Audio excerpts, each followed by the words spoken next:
Hi everyone. Right, as promised, I put a photo up earlier on during the week. Do you remember we were talking about some body language, and I posed the question: who's got the power in this image? Because I'm really interested to see what people are thinking, how people interpret what we call non-verbal clues. Let me just share my screen just to remind you of that image, and on your screen now you will see, excuse me, you will see kind of what's going on. Okay, right. So what's happening here? We have two people in a one-to-one meeting. Looks like a one-to-one meeting, and there are two people in a meeting. One's dressed more formally, wearing a jacket, and the gentleman has got a coat on, or a jacket, probably a suit.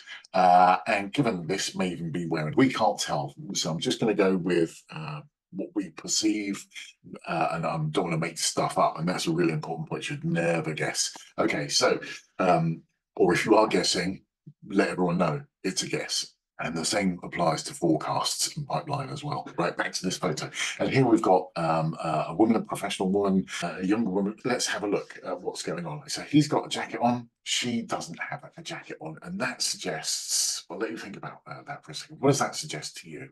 For me, it suggests that she feels that she doesn't need to wear a jacket.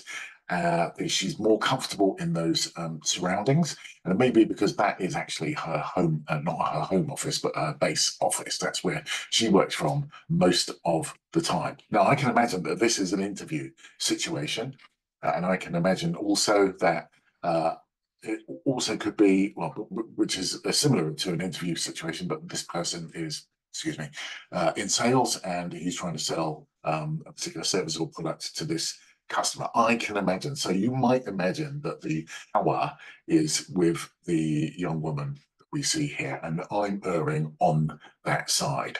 If the power was with this person here, I think there would be a different set of body language going on, and that is my perception. That's my experience of what's going on. Okay, what else can we see? We can see, first of all, so she's not wearing a jacket, more comfortable in the surroundings. There is eye contact going on. That's really important. In Western culture, we build rapport and we build trust by looking people in the eyes. And right now, I've broken eye contact with you. I'm not looking you in the eyes, and you probably don't feel as well connected to this video as when I do look you in the eyes as I am right now. So that's really important. So we use that to build rapport and trust. What else is going on? Well, she's got the what we call the Socratic pose going on, which is chin resting on finger or fist, which is thoughtful. She's trying to stop herself speaking. So she's in receive mode. She's listening to what the salesperson or whomever it is, the interviewee maybe, that sat opposite the desk, listening to what they're saying. Her head is also tilted, and that suggests a higher level of engagement. She's very engaged, really listening intently to what's going on. So it's great communication skills on her part to signal to the man that she's really listening to what he has to say. So that's complimentary. That's really positive. Now, if she wasn't very interested, she would be sat bolt upright. She probably wouldn't have as interested body language. Her head would be straight. But at the moment, her body is slightly at one side, looking directly in the eyes like this, and she's got the Socratic pose. So they're all good. Okay, what's next? Let's have a look at, she's also got a pen. You can see here a pen in her hand, which means she's going to take odd notes from time to time. And it's really interesting to monitor when someone's writing, at what point, wondering what, wouldn't it be great if you could find out what she was writing about, what notes are you, what you said that made it noteworthy for her. And so you can prejudge some of that by just noting when she made notes, when she didn't. You don't know what she wrote, but you do know whatever you said was of interest to her, and that could be good and it could be not so good. Right. So what else do we notice? We notice that she's wearing quite a large watch. It's not an iWatch. The image may be a couple of years old, and maybe iWatches weren't so prevalent then. So we can't read too much into it that it wasn't sort of wearable tech. There are some other things that we can read in a second, as I'll show you, but quite a large watch in that suggests wants to be noticed of.